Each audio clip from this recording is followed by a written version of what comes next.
vous disais donc. Réflexion du jour. Des analyses sur des sujets toujours d'actualité.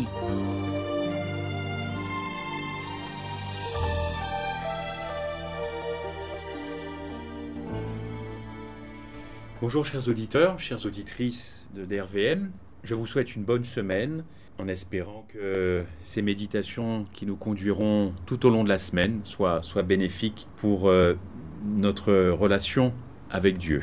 J'ai envie de vous dire que le plus grand événement à n'avoir jamais pris place dans l'histoire de l'humanité, c'est évidemment la mort, l'ensevelissement et la résurrection de notre Seigneur Jésus-Christ. Comme le disait d'ailleurs un auteur bien connu, Ellen White, voici ce qu'elle dit: « Le sacrifice du Christ en tant qu'expiation pour le péché est la grande vérité autour de laquelle gravitent toutes les autres.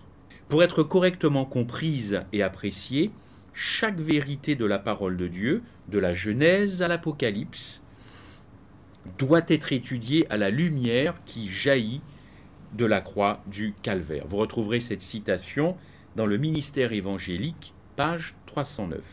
La prédication de la croix, chers amis, était aussi le message central du Nouveau Testament. Remarquez ce que disait l'apôtre Paul sur la croix de Christ.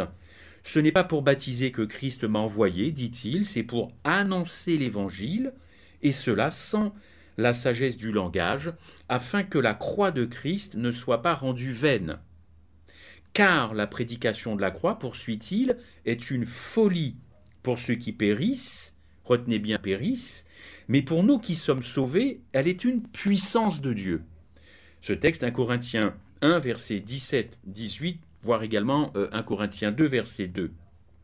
Vous noterez, s'il vous plaît, je vous prie, que pour Paul, la prédication de l'Évangile est synonyme de prédication de la croix, et que cette croix de Christ est la puissance de Dieu pour le salut. Mais j'ai envie de vous dire, quelle croix? Quelle croix? Quelle prédication de la croix? Nous y reviendrons. Il n'est pas donc étonnant que Paul refuse de se glorifier ou de s'enorgueillir de quoi que ce soit d'autre que de la croix de Christ. Galates 6, verset 14. Puisque les auteurs du Nouveau Testament insistent autant sur cet événement, eh bien ne devons-nous pas, nous aussi, lui accorder autant d'importance qu'ils l'ont fait?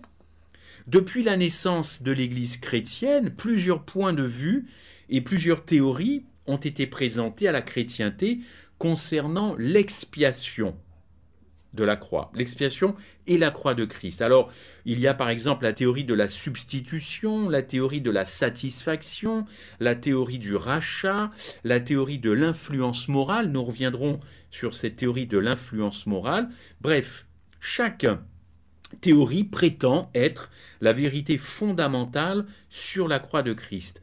Mais le fait est que la croix est un événement trop grand pour pouvoir l'encadrer, je peux même dire l'enfermer dans une seule théorie. Afin de pouvoir mieux apprécier toute la signification de la croix de Christ, nous allons étudier tout au long de cette semaine ce sujet crucial que je vais subdiviser en plusieurs chapitres. Je vous propose dans un premier temps de regarder la façon dont la crucifixion de Christ nous a dévoilé Satan comme un meurtrier et comment elle nous révèle le véritable caractère du péché, alors que même le plus petit péché, et nous verrons s'il existe des petits péchés, revient finalement dans son essence même à crucifier le Christ, à le recrucifier. Ensuite, nous examinerons la croix à la lumière des paroles de l'apôtre Paul, donc dans Romains 5, verset 8, comment cette croix finalement a démontré cet amour inconditionnel, cet amour agapé et le renoncement de Dieu. Et puis nous traiterons de la croix en tant que puissance de Dieu pour le salut, expliquant d'ailleurs comment elle a racheté la race humaine, non seulement de ses péchés, c'est-à-dire au pluriel, et donc là je fais allusion aux actions pécheresses qui nous condamnent, mais aussi du péché, et là au singulier, c'est-à-dire comme dit l'apôtre Paul, la loi, le principe même du péché. Le péché sous l'aspect d'une force, sous le prisme d'une force qui agit dans nos membres, dans nos corps.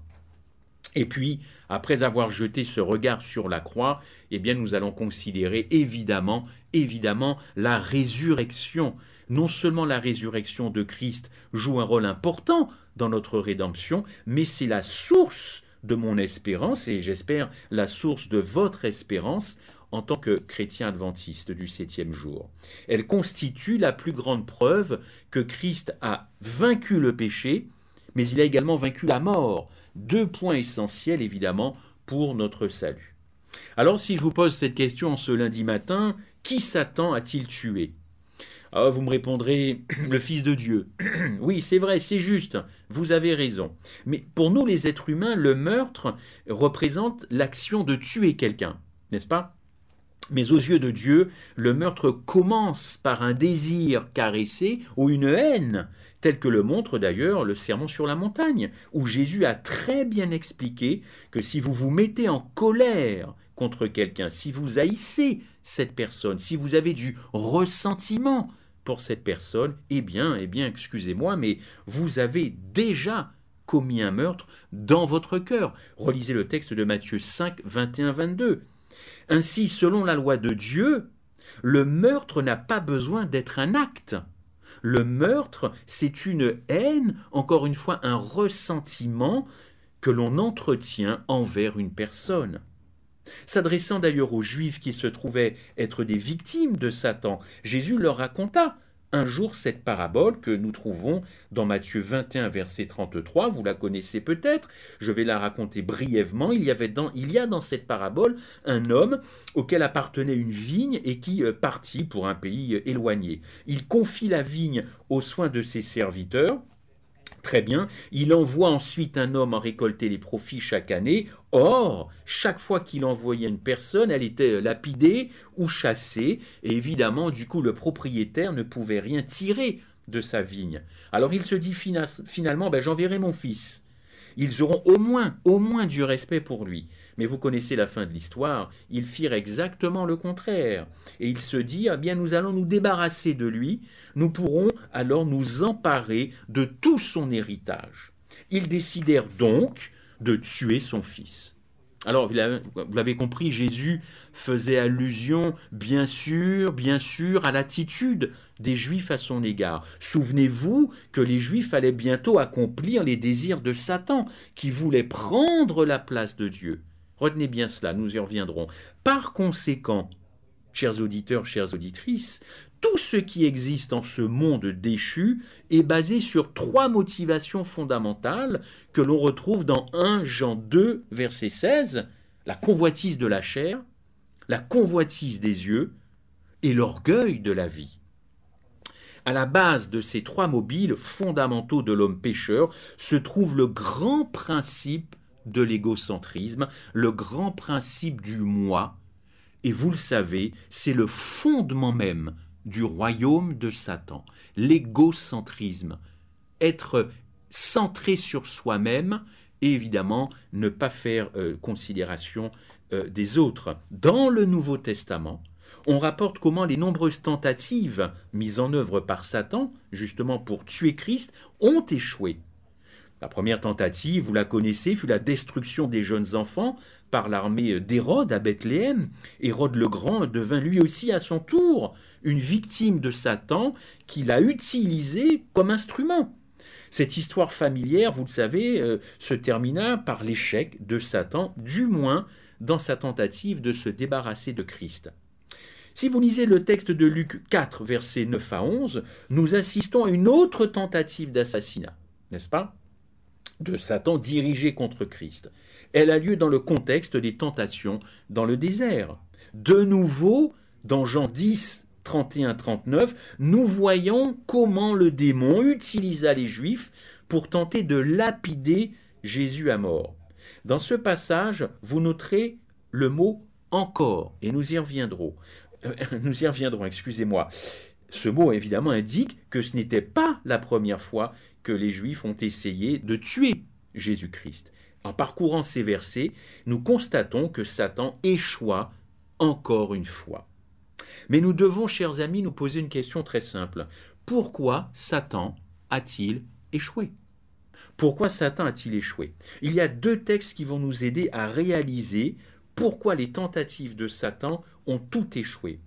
Le premier se trouve dans Jean 7, verset 30, qui rapporte un des cas où Satan tenta de détruire Jésus en se servant des autres humains. Je lis le texte avec vous. Je le rappelle, Jean 7, verset 30. Il cherchait donc, au pluriel, les Juifs, à se saisir de lui, mais personne ne mit la main sur lui. Lui, c'est Jésus-Christ, vous l'avez compris. Mais Jean va nous dire pourquoi d'ailleurs. Parce que son heure n'était pas encore venue. Et puis, dans Jean 8, verset 20, un autre texte, Jésus dit ces paroles, il enseignait dans le temple, au lieu où était le trésor, et personne ne le saisit, parce que son heure n'était pas encore venue. En d'autres mots, Dieu ne permettait à personne de toucher à Jésus-Christ avant que son heure ne soit venue. Et son heure est venue à Gethsémane. Là, les prêtres emmenèrent les soldats à Gethsémane. Ils capturèrent Jésus-Christ comme si Jésus-Christ était un criminel. Et remarquez bien ce que leur dit Jésus. « J'étais tous les jours avec vous dans le temple, et vous n'avez pas mis la main sur moi. » Alors nous savons pourquoi. Parce que son heure n'était pas venue. Mais c'est ici votre heure, n'est-ce pas? C'est Jésus qui poursuit. Et la puissance des ténèbres. Cette puissance des ténèbres, vous le savez, c'est Satan. En d'autres mots, Dieu dit à son fils à Gethsémane, « Mon fils, je vais maintenant t'enlever ma protection et laisser faire Satan ce qu'il a prévu de faire avec toi. » Ne soyez pas ni effrayés, ni choqués, ni blessés. Le texte biblique nous dit qu'il y avait une heure où le Christ ne pouvait pas être tué. Il est arrivé une heure où effectivement il a été livré dans les mains de Satan. Mais, chers auditeurs, chères auditrices, c'était la seule façon pour Dieu de dévoiler à l'univers les desseins secrets cachés dans le cœur du diable.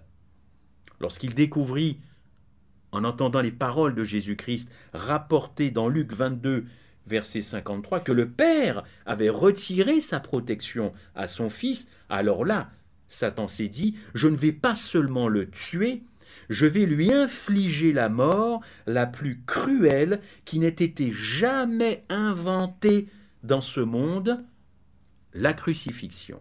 Si vous lisez les œuvres des historiens Cicéron et Celsus, ils décrivent très bien ce qu'était la crucifixion. Et d'ailleurs, en lisant leur récit sur ce sujet de la crucifixion, on peut se demander comment un être humain peut passer au travers d'un tel supplice. Le saviez-vous? La crucifixion, cela prenait entre 3 et 7 jours pour mourir sur la croix. Entre 3 et 1 semaine. La gangrène se formait dans vos mains et sur vos pieds, à l'endroit même où les clous perçaient votre chair. Vous étiez évidemment affligé de migraines déchirantes. Chaque jointure de votre corps semblait se disloquer dans une douleur atroce. D'ailleurs, chers auditeurs, chères auditrices, je vous invite à relire avec beaucoup de solennité le psaume 22 et vous comprendrez les souffrances non seulement physiques mais les souffrances morales de Jésus-Christ. Morales, car c'est bien le péché qui a tué Jésus-Christ. Votre péché l'a tué, mon péché l'a tué. Les crampes vous saisissaient de partout et vous étiez évidemment exposé au froid pendant la nuit, à la chaleur pendant le jour et les crucifiés étaient toujours nus. Chers amis, il y a plusieurs leçons importantes à retenir de cette vérité de la croix, cette croix qui a permis de dévoiler quelque chose. Je prendrai ce matin le péché inconscient qui se cache derrière chaque péché. Permettez-moi de vous dire que c'est une recrucifixion de Christ. Qu'est-ce que je veux dire par là? Nous avons l'habitude de recourir habituellement au texte de 1 Jean 3,4 pour définir le péché. Le péché est la transgression de la loi. Très bien, c'est juste, c'est biblique. Le problème, c'est que nous ne regardons qu'en surface et nous commettons maintenant la même erreur que les Juifs. C'est-à-dire que nous regardons la loi en termes de règles, en termes de commandements. Et là, évidemment, quand nous brisons une règle, quand nous transgressons le commandement, eh bien nous appelons ça un péché. Chers amis, il nous faut aller plus loin et considérer l'esprit du texte, parce que Jésus n'a pas défini toujours la loi en termes de règles. Il a défini la loi dans le sens d'une attitude, dans le sens d'une relation. Il faut tenir compte de l'esprit de la loi. Il a parlé de l'amour pour Dieu et de l'amour pour l'homme. C'est ça, la loi. Le principe donc fondamental de la loi de Dieu, c'est l'amour agapé. 1 Jean 4,8, le texte nous dit que Dieu est amour, Dieu est agapé. Par conséquent, le péché est avant tout une transgression dirigée contre ce Dieu qui est agapé. Nous raisonnons trop facilement en termes d'actes. Ne fais pas ci, ne fais pas ça. Mais écoutez, prenons en considération l'esprit de la loi. C'est pour ça que le péché signifie recrucifier, en tout cas, transgresser, pécher, c'est vous recrucifier le Christ à nouveau. D'ailleurs, dans Romains 8, verset 7, Paul nous dit que l'esprit charnel, l'esprit contrôlé par la nature pécheresse, par la chair, elle est quoi cette chair? Elle est inimitié contre Dieu. Contre quel Dieu? Ce Dieu d'agapé. Par conséquent, cette chair ne peut pas se soumettre à la loi divine. Pourquoi? Mais parce que la loi divine est amour. Maintenant, que faites-vous avec votre ennemi? Si vous haïssez quelqu'un, mais qu'est-ce que vous le faites à cette personne? Qu'est-ce que vous lui faites? Eh bien, vous la tuez, cette personne. Et le monde chrétien, le monde en général, souffre effectivement de tous ces maux MAUX, évidemment. Alors, comment chaque péché devient-il un acte de crucifixion de Christ? Combien de péchés devez-vous commettre pour que la loi vous condamne? Un seul. Un seul. Et il n'est pas nécessaire que ce soit, comme on dit, un gros péché. C'est la raison pour laquelle il a fallu, pour que Christ puisse nous sauver, qu'il porte réellement chaque péché que vous et moi avons commis et que nous commettrons. S'il n'y avait pas eu la croix, chers auditeurs, chères auditrices, même le plus petit péché nous condamnerait. En d'autres mots, la loi condamne le pécheur qui est sous la loi. Mais nous, chrétiens, nous ne vivons plus sous la loi. Nous vivons sous la grâce. Encore faut-il expliquer quelle grâce? Évidemment. Pas la grâce à bon marché, évidemment. Donc c'est la grâce qui a pris sur elle la punition de nos péchés. Donc nous ne devons plus regarder même le plus petit péché, entre guillemets, en disant « Oh, mais qu'y a-t-il de mal à cela? Qu'y a-t-il de mal ?» Mais si vous permettez, chers amis, à ce péché de se développer jusqu'à la pleine maturité dans votre vie, il finira par recrucifier le Christ. Le souhaitez-vous? Au cœur de tout péché se trouve le moi, l'égocentrisme. Quand le moi est-il satisfait? Eh bien, permettez-moi de vous dire qu'il ne sera jamais satisfait. Jamais. Il ne sera jamais satisfait tant qu'il n'aura pas atteint le point le plus élevé, n'est-ce pas? C'est-à-dire la place de Dieu. Alors vous comprendrez pourquoi, en réalité, le péché hurle, le péché crie. Et qu'est-ce qu'il dit, le péché? Crucifie-le, crucifie-le, crucifie-le. Voilà, c'est ce que cette croix, chers amis, a révélé. C'est la raison pour laquelle je dois haïr le péché. Non pas parce que je suis justifié ou parce qu'il brise ma relation avec Dieu, la Bible n'enseigne pas cela, mais je dois haïr le péché parce qu'il a crucifié mon Sauveur. C'est avant tout cela, n'est-ce pas? Et si je pêche délibérément, en sachant ce que la parole de Dieu dit sur la Bible et ce que je suis en train de vous relater, alors je fais ce qui est mentionné dans Hébreux 6, versets 4 à 6. Je vous le lis. Si vous qui êtes chrétiens, vous abandonnez le Christ et que vous retournez dans le monde, vous faites deux choses, n'est-ce pas? Vous crucifiez à nouveau le Christ délibérément et vous l'exposez ouvertement à la honte. Chers auditeurs, chères auditrices, puisse Dieu nous garder de ne jamais faire une telle chose. Ma prière, c'est que vous puissiez connaître la vérité de la croix, par rapport à Satan, par rapport au péché. Et que cette vérité fasse deux choses en vous, qu'elle vous amène à réaliser que Satan a bien été meurtrier dès le commencement. N'oubliez jamais ça. Satan veut votre meurtre, il vous réclame. Non seulement il a tué le Christ sur la croix, mais il désire aussi que vous vous joigniez à lui dans ce lac de feu pour mourir avec lui. Chers auditeurs, j'ai envie de vous dire que la misère n'apprécie pas la solitude, n'est-ce pas? Ne croyez jamais aux mensonges du diable lorsqu'il vous fait miroiter tous les attraits de ce monde. Ne traitez plus le péché à la légère. Ne dites pas « Oh, c'est un petit péché, c'est pas bien grave ». Il n'y a ni de petits péchés, ni de grands, ni de gros péchés. Le péché, point final. Oui, mais une autre dénomination majeure dans le monde, avec plus d'1 milliard de fidèles, eh bien, a enseigné qu'il y a des péchés véniels et des péchés mortels. Alors il y a donc, selon eux, des péchés qui nous mènent directement à la mort et d'autres où on peut s'en sortir. Non, chers amis, avec une telle conception de la croix, vous ne ferez jamais des adorateurs de Jésus-Christ et des amoureux de l'Évangile. C'est impossible. S'il en a l'occasion, chaque péché, aussi petit, entre guillemets soit-il, finira par crucifier le Christ. Que Dieu nous bénisse, afin que cette vérité de la croix puisse nous donner une nouvelle vision du péché et du diable, et que nous puissions devenir de loyaux sujets de Jésus-Christ qui nous a aimés et a souffert la croix pour nous. Permettez-moi d'incliner la tête pour cette prière. Notre Dieu, notre Père, c'est avec une grande considération, Seigneur, que nous devons revenir à l'étude de ce qui s'est passé à Golgotha. Bien sûr, nous savons, Seigneur, que tu n'es plus sur cette croix, mais tu y es passé. Alors, Seigneur, continue de nous enseigner sur ces vérités fondamentales de la croix, pas n'importe quelle croix, celle vraiment que tu as subie à Golgotha. Ce que tu as fait, Seigneur, a encore des choses à nous enseigner. Cette croix doit encore nous parler, car tu es vivant, tu es le vivant, et tu sais ce que tu as vécu sur cette croix. Puisses-tu nous aider tout au long de la journée et de cette semaine à méditer ces paroles profondes, afin d'envisager le péché comme véritablement une destruction de l'âme, une destruction de l'esprit et du corps, ce que tu as subi justement sur cette croix.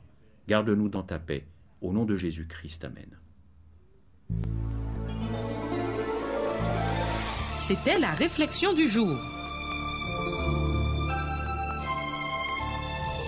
Ce sujet vous intéresse? Contactez-nous au 05 90 82 19 19.